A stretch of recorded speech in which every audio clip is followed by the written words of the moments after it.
I'm at my limit. The hostess looked at me with tear-swollen eyes.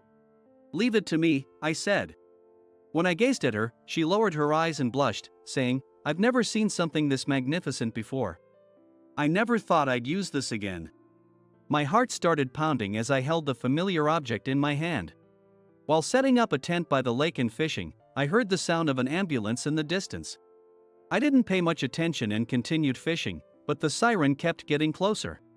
When I turned around, I saw an ambulance parked in front of a building I thought was abandoned on the opposite shore. I'd been camping here for 3 days, enjoying solo camping and fishing. The building didn't look like a regular house, it resembled a lodge or a drive-in, with no cars or people coming in or out. And no lights on at night, so I assumed it was an abandoned place. An ambulance means someone was there. Could it be that someone died in the empty building? There have been a lot of alarming news stories lately. If my guess was right, I've been camping next to a place where someone might have died for 3 days. Maybe I should move to another spot. This is creeping me out. I felt a chill run down my spine. Eventually, the ambulance drove away, probably with someone inside. It was too far to see the details from here. Alright, I'll stay one more night and then leave this place. I decided and started preparing dinner by the lake. My name is David, and I'm a 40-year-old unemployed man. I skillfully started a fire, cleaned the fish I caught with a small knife, salted them, and put them on the fire. For sides, I seasoned leafy vegetables I bought at a nearby farmer's market with just olive oil and salt and pepper. Tonight's dinner was perfectly grilled fish, some cheese from a convenience store, and a salad of fresh local vegetables, accompanied by a glass of hot whiskey, which I allowed myself. As the sun set, I felt a bit of peace return to my heart while enjoying the meal by the fire. In the past, I used to be particular about the origin of ingredients and believed that good food had to be expensive. But now, fish caught in an unnamed lake and cheese from a convenience store tasted incredibly good. The lake, reflecting the red hues of the sunset, was calm, and I could hear the cawing of crows, the shouts echoing in the kitchen, the clattering of dishes, and the mix of various food aromas in the heated environment. All those memories of my hectic life seemed like a distant dream. I've been living this way for 8 months now. I wasn't always unemployed. I used to be the head chef at a 5-star hotel restaurant in New York. After high school, I went to culinary school to learn the basics of cooking, and after graduating, I moved overseas to train at a restaurant in Paris for 10 years. At the restaurant, I honed my skills daily as the right-hand man of the owner chef, learning French to blend into the local lifestyle. Just as I was considering staying in Paris, a mentor from culinary school invited me back to the States.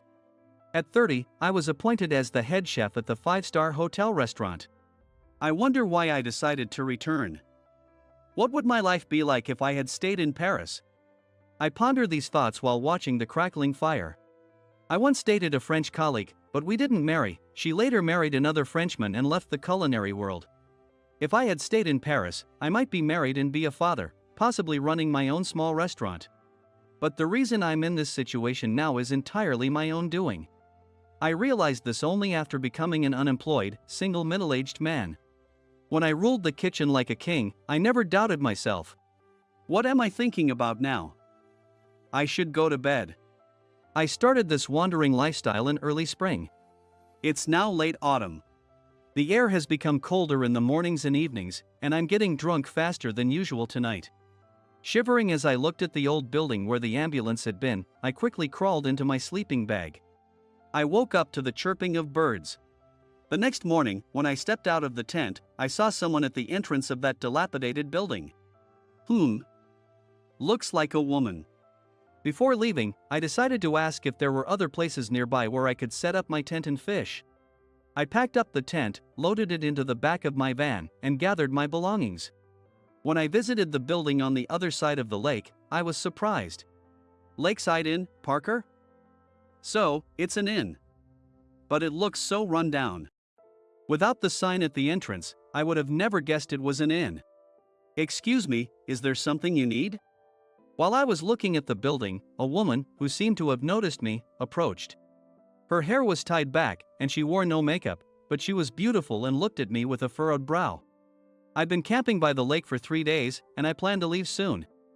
I was wondering if there are any other places nearby where I can set up my tent and fish. Oh, you're a camper. There's been a camping boom lately, and weekends are in quite bustle around here. Because of that, our rundown isn't doing well. Oh, I'm sorry. I didn't mean to complain. I could sense a hint of resignation in her attitude. I'm not one of those trendy solo campers. I'm a drifter, camping out wherever I go. If I'd known this was an inn, I might have stayed. But I didn't realize it was one. No, I'm not blaming you. I'm sorry for being harsh. I'm dealing with a lot right now. She trailed off. Yesterday, an ambulance came here. Is that related to what's going on? I asked her. Yes. My father felt unwell yesterday, so we called an ambulance. I'm here to pick up his hospital bag. I'm in a hurry, so I'm sorry. Oh. A place to set up your tent, right? It's about a 30-minute drive from here. She started to explain while looking at a map app on her phone, but I stopped her. No, it's fine. I'll stay here a bit longer. Maybe I can help you with something. Please contact me when you're back from the hospital and have things settled. I handed her my phone number and email address. She contacted me the next day. When I visited the inn, she looked extremely tired, probably from lack of sleep. How is your father doing? I asked her. He's stable now. He has heart problems and occasionally has to rush to the hospital. This time it's for a checkup. So it might take longer than usual. It's a problem because we have a reservation for tomorrow, and I need to call the guests to cancel. She sighed and hung her head. Then, she tucked her loose bangs behind her ear and introduced herself. My apologies for the late introduction. I'm Emily. I introduced myself as well. She explained that the inn only operates on weekends, holidays, and during long breaks. Since I had set up my tent on a weekday, there were no lights on. Yesterday, her father, who was the chef, had been bringing ingredients into the kitchen in preparation for the weekend. But he had felt chest pains in the kitchen. Could you wait on contacting the guests? Let me handle it. What? You? Emily gave me a look as if I were joking. This place might be run down, but my father is a skilled chef. Cooking for yourself while camping is entirely different. I sensed a bit of anger in her tone. If it's all right, may I see the kitchen? When I asked, she agreed to show me inside the inn. This place may look old, but it's well maintained. I commented as I looked around, speaking to her back. Thank you. My parents started this inn when they got married, and I grew up here. That's why I take good care of it. She turned and smiled at me. Although it was a 50-year-old wooden building, the floors and pillars were polished and shiny. When I was shown the kitchen, I could imagine the chef at work. The tools were well maintained, and the dishes were neatly arranged. The commercial refrigerator doors and stainless steel work tables were spotless, exuding a sense of cleanliness. The floor, likely scrubbed with a special cleaner and brush after each use, had no trace of slipperiness and felt immaculate. Chefs can often tell a lot about a colleague's work ethic and even their personality by glancing at their kitchen. The owner of Lakeside Inn, Parker, seemed to be a true artisan, genuinely dedicated to his craft. We used to be open year-round. When I was a child, I often helped out because we were short-handed. But then a fancy hotel and a stylish campsite opened nearby, and we lost customers. Emily said with a sad expression, and continued. Now we only get enough guests for my father and me to handle. But with him hospitalized, it might be time to consider closing down for good. I'm at my limit. Emily bit her lip hard and then broke into tears. I placed my attaché case on the workbench and unlocked it. Inside was my collection of beloved knives. There were several well-used, high-quality knives, and I took each one out in turn. Each knife felt perfectly familiar in my hand. Emily's eyes widened in surprise. I'd never seen such fine knives before. They're custom-made and I've been using them for years. Want to try holding one? I handed Emily a knife by the handle. Wow, it's heavy. Much heavier than my father's knives. Are you a chef too, David? She looked up at me curiously. I used to be the head chef at a 5-star hotel restaurant in New York. When she asked for the hotel name, I didn't see a reason to hide it, so I told her. Emily looked astonished. And rightly so. It's a well-known hotel that anyone would recognize. How did someone like you end up here? Emily asked, peering into my face. After returning to the States and being appointed head chef at the renowned hotel restaurant, I was eager to introduce recipes, ingredients, and techniques I learned in Paris. Can we change the source of the vegetables? The greens lack flavor. We need to upgrade the quality of the beef. The lighting in the restaurant is all wrong. The food doesn't look appetizing. The timing of the sauce application is terrible. Is this how it's always been done? Who made today's staff meal? It's awful. My demands extended not only to the kitchen staff but also to the management. David, I understand your skills from your time abroad, but ingredient costs are rising, and this isn't sustainable, said Michael, the general manager, with a troubled look. Then let's revise the menu prices. Even with a 20% increase, my cooking will keep the customers coming, I said confidently, pressing him. That's difficult, Michael replied, looking grim. David, Paris-trained or not, you're overdoing it. Yeah, even with your skills, your attitude is a problem. His approach doesn't encourage learning. He should just leave. I knew I was seen as a demanding person and disliked by many, but I didn't care. I was confident in my abilities and believed those who wanted to learn from me should take the opportunity. I genuinely thought that way. I still think that way, but I do wonder if I could have communicated better. Back then, I behaved like a king. Eventually, some staff members began to suffer from stress-related issues and quit. One was diagnosed with a mental illness, and their family held the management accountable. The management, seeing the seriousness of the situation, decided to let me go to prevent further resignations. Thus, I took responsibility and was dismissed. I interviewed at several restaurants, but my impressive resume made it difficult for smaller establishments to hire me. Moreover, my demanding nature had made me notorious in the industry, especially among hotel restaurants, where I was seen as a high-risk hire. Unable to secure a new job, I gradually fell into depression.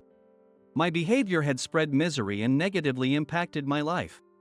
I began to blame myself. While I had unwavering confidence in my cooking skills, I had plenty of reasons to doubt my personality. I became so anxious that I couldn't leave the house, but after months of being a recluse, I started worrying about my neighbor's judgment. So, I embarked on an indefinite, aimless journey. When I shared my story with Emily, she listened intently. Despite not being good at talking to people, I found myself pouring out my life story to someone I had just met. Maybe it was because I hadn't spoken to anyone since quitting my job, but I felt a bit lighter after sharing my feelings. I'm sorry for unloading all this on you, I said, with an apologetic smile. Not at all. Admitting your faults is not easy. I'm sure your future will be brighter, Emily said with a gentle smile. Oh, shall we discuss tomorrow's menu? Trying to hide my flushed face, I changed the subject. First, we used Emily's phone to have a video call with her hospitalized father. I am truly sorry for asking a stranger for such a favor. Emily told me you were the head chef at a famous hotel for 10 years.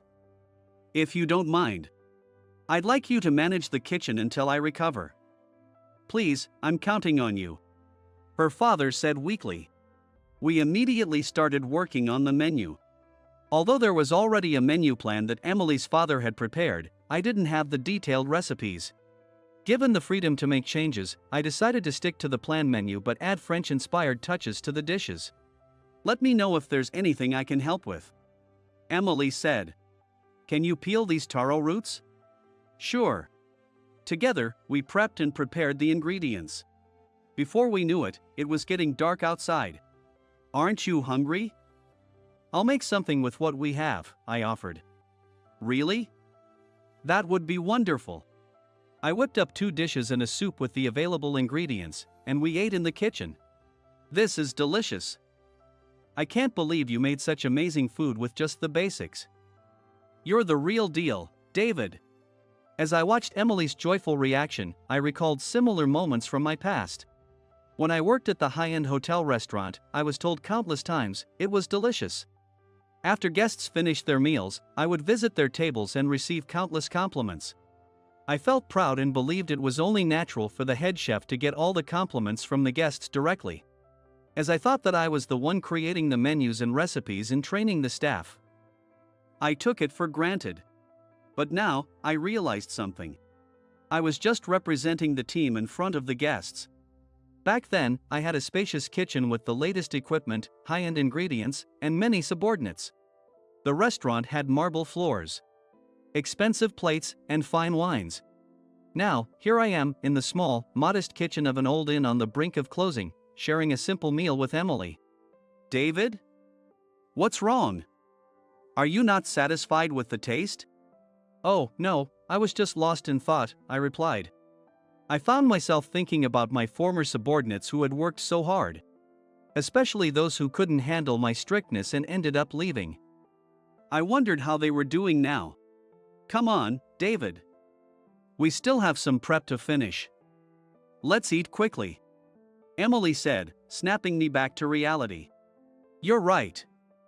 Let's give it one more push, I said, stuffing the remaining food into my mouth. We finished all the preparations by around 10 p.m. I had planned to pitch my tent by the lake again, but Emily offered me a room in the inn. Tomorrow, we'll finally welcome guests. I'm a bit nervous. I lay in bed, unable to sleep. I hadn't felt like this in decades. It was like being a rookie all over again. While I was nervous about serving guests again, the anxiety of being the only one in charge was new to me. In Paris, and even after returning to the US, I always had colleagues and subordinates around me. I never realized how invaluable those who could anticipate my needs were. Being without them felt incredibly lonely. I never thought I'd come to understand this now. The next evening, it was time to welcome the guests. David, you're fidgeting and can't stay still. Pull yourself together, Emily urged me. Right, I might be a temporary chef, but the guests don't care about that. I took a deep breath and welcomed the arriving guests. Welcome. We've been expecting you. Wait, are you David? A young male guest called out to me. It is you. What are you doing here? Seeing his face, I was so shocked I couldn't speak. Jake. Jake was a former subordinate who quit after only 3 months because of my strictness. I had heard he suffered from a mental illness because of me and was undergoing treatment, but I didn't know what happened after I left. Are you well? No, that's not right. Long time no see? That doesn't fit either. I was literally at a loss for words. I heard you got fired because of me, and I was worried. I can't believe we're meeting here. Are you the one cooking today? Well, yes. Jake's unexpected words left me even more speechless. While Emily showed Jake and his friends to their room, I started cooking in the kitchen. Emily soon joined me to help. You know, David, that boy Jake asked if I was your wife, Emily said, blushing. Well, you are younger than me, after all, I replied, flustered. Holding the knife, I felt a sense of awe at working in the kitchen again. Having a place to show off my cooking skills, guests who appreciate the food, and colleagues to work with. I took all that for granted, I thought. With Emily's help, I finished preparing the dishes and brought them to the waiting guests. Wow, David's cooking is amazing as always, Jake exclaimed in admiration. His friends echoed similar sentiments, taking photos of the dishes and saying it was too beautiful to eat. After introducing myself as the head chef, the party started. As I was about to leave, Jake offered me a drink, which I gratefully accepted. I'm working at an Italian restaurant now. I'm the chef and manager, Jake said, smiling and updating me on his life. When he worked for me, he was always scared, and I hardly ever saw him smile or even heard his voice clearly. I'm truly sorry about back then. I've regretted driving you to that point and ruining your life, I said, sincerely. I was scared of you and didn't like you, but I loved the food you made. I still respect you as a chef. I'm enjoying my work now. So please don't worry, Jake said, offering me another drink. Although I couldn't simply feel happy, knowing I had driven him to a mental breakdown, Seeing his smile brought me some peace. The next day, Emily and I saw Jake and his friends off. Waving, Jake said, "David, your cooking is the best. I'll be back." After we saw Jake and his group off, Emily turned to me and said, "What are you going to do?" "Jake said he's coming back to eat your food again." "What? What do you mean, what am I going to do?" I looked at her in surprise. "Of course, once your father comes back, I'll leave. And don't worry, I'll make sure to get paid for my work. I need funds for my travels," I said with a smile. Emily laughed along with me. Overcoming this challenge together seemed to have created a sense of camaraderie between us. "Until your father returns," I reiterated to Emily. "Then, until then, I want to eat a lot of your cooking. I can't forget the taste of your dishes," she said. "The taste of my dishes." I chuckled. "All right, I'll cook breakfast, lunch, and dinner until then," I suggested to Emily, pulling myself together. "Yay!" Emily said, making a cute fist pump. Afterward, Emily took me to visit her father in the hospital to report on our successful work. It looked like her father would be in the hospital for about a month. Even after being discharged, it wasn't clear if he could return to the kitchen.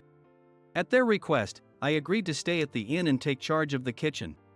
I didn't know what the future held, but for now, I decided to stay here and help. We have another group reservation for next week. If your cooking gains a reputation, we might be able to open every day again. Not just on weekends," Emily said, looking up at me. With Emily in the passenger seat, I drove toward our immediate workplace, the Lakeside Inn, Parker. It wasn't the glamorous kitchen I used to work in, but maybe this lifestyle wasn't so bad after all. "Emily, when we get back, let's have lunch and plan the menu for next week's group together," I suggested. "Yes." I smiled back at her and pressed the accelerator.